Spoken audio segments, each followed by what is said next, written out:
अस्सलाम वालेकुम दोस्तों, आज जी नई ज़बरदस्त बेहतरीन अपडेट में तव्हां सभिनी प्री प्यारनि खे दिलि वारनि खे सिंधी भाउरनि खे ख़ुशि आमदीद।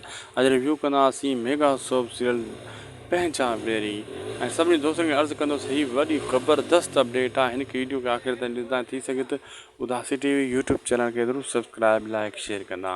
दरअसल दोस्तों, तव्हां ॾिठो त कीअं ड्रामो बेहतरीन हली रहियो आहे, ज़बरदस्त हली रहियो आहे।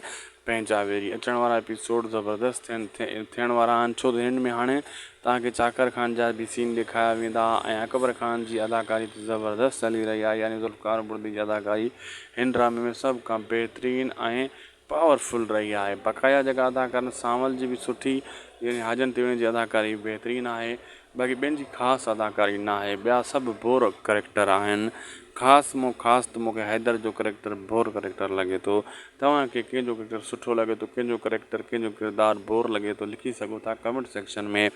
अगरि हीअ असांजो वीडियो सुठो लॻो त महिरबानी करे असांजे हिन यूट्यूब चैनल उदासी टीवी खे ज़रूरु सब्सक्राइब लाइक शेयर कंदा, छो त अचण वारे किस्तनि में हाणे कुझु नवां किरदार ऐं कहाणी जो रुख़ चेंज थींदो, तव्हांखे ॾिसण वटां मिलंदो।